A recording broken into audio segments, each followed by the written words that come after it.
Hello, AP Psych. So we are on module 64, and today is Monday, April, module 64. And today we're talking about group differences and the questions of bias. And so these are the topics that you'll probably touch today in your reading and in your homework. And if you didn't know already, you could always email me if you wanted your test score. Most of them are pretty good. And you guys are all doing the homeworks anyways, so that'll help your grade as well too. So here we are.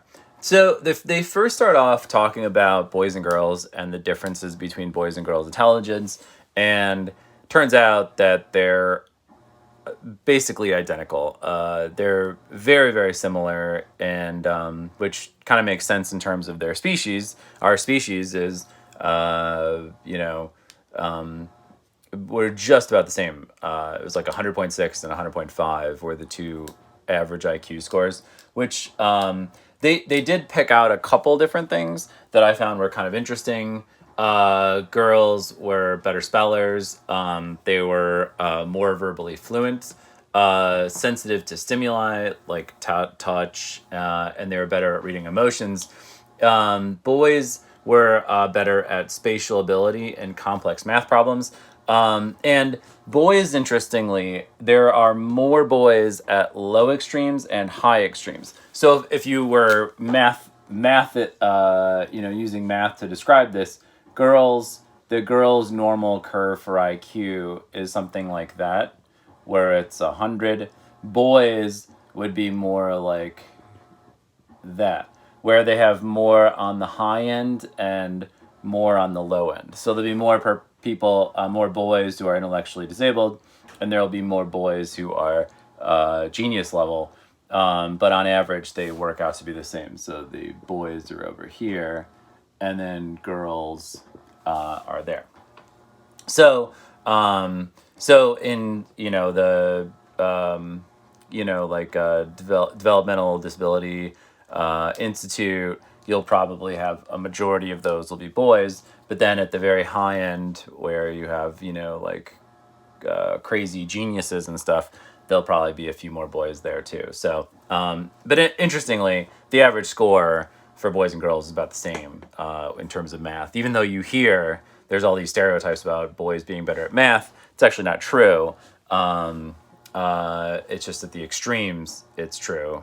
But on the low end, it's also true that there's more boys on the low end than there are girls. So race is kind of interesting, and I think we have to make this caveat that there are group differences in race. So there are average scores of races, and I think I've said this before too.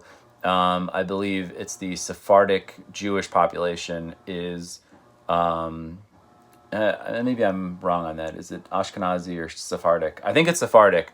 Tend to have the highest IQ score, but that doesn't mean if you are of Sephardic Jewish heritage that you are going to be the smartest. In fact, this is the most interesting piece, is they mean nothing individually.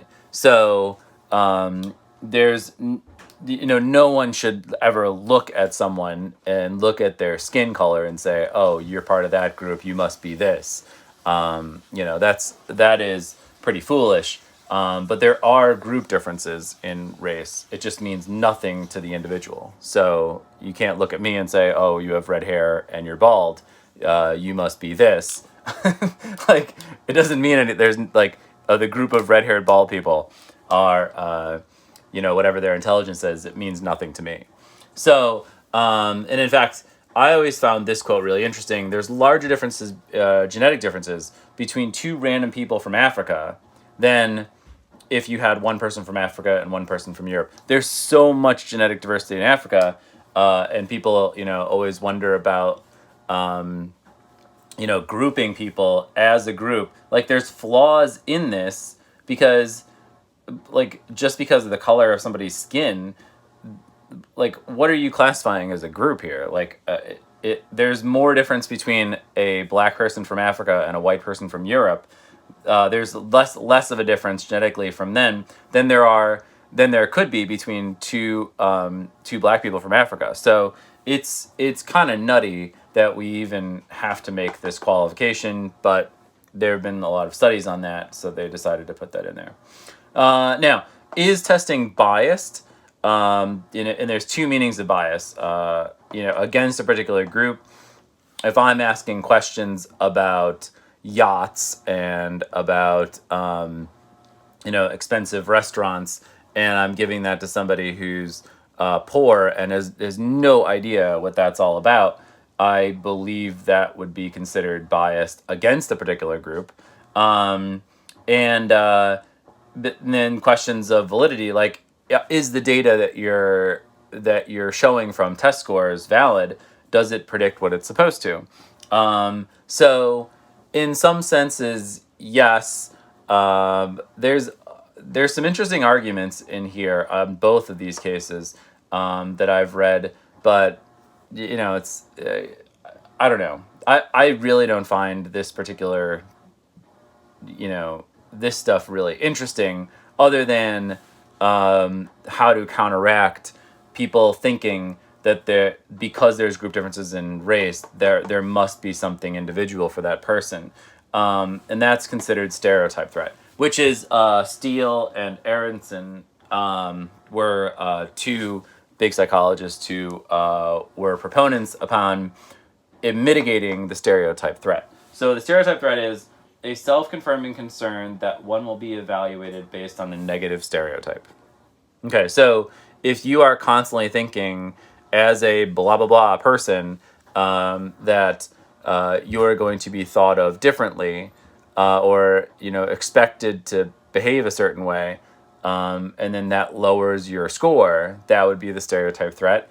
And believe it or not, it's very easy to counteract. What you just have to do is fight against it right off the bat. So before you give the SAT, just say, there's literally, because of a race, that doesn't tell me anything about an individual's intelligence. And the minute you say that, you counteract or mitigate the stereotype threat. Some people even go as far as to push intelligence as a growth mindset, even though, truth be told, the IQ score doesn't change all that much. But if you leave it open in terms of intelligence as a growth mindset, people are much more likely to drop the stereotype threat and not feel it. So really, this, out of everything here, this is the most interesting of these, is how to counteract the stereotype threat. So, okay. So that is it for this unit. So we'll be looking at another test, probably over the week. I'll probably give it next week. And even though I know it's your break and stuff, I'll give you plenty of time to work on it and stuff. So that'll be your first grade probably for the next quarter. All right. Wonderful day out today. It looks like it's going to be in the 60s. So enjoy. Try to get out for a walk or a little jog. And all right, hang in there, guys. All right. Bye-bye.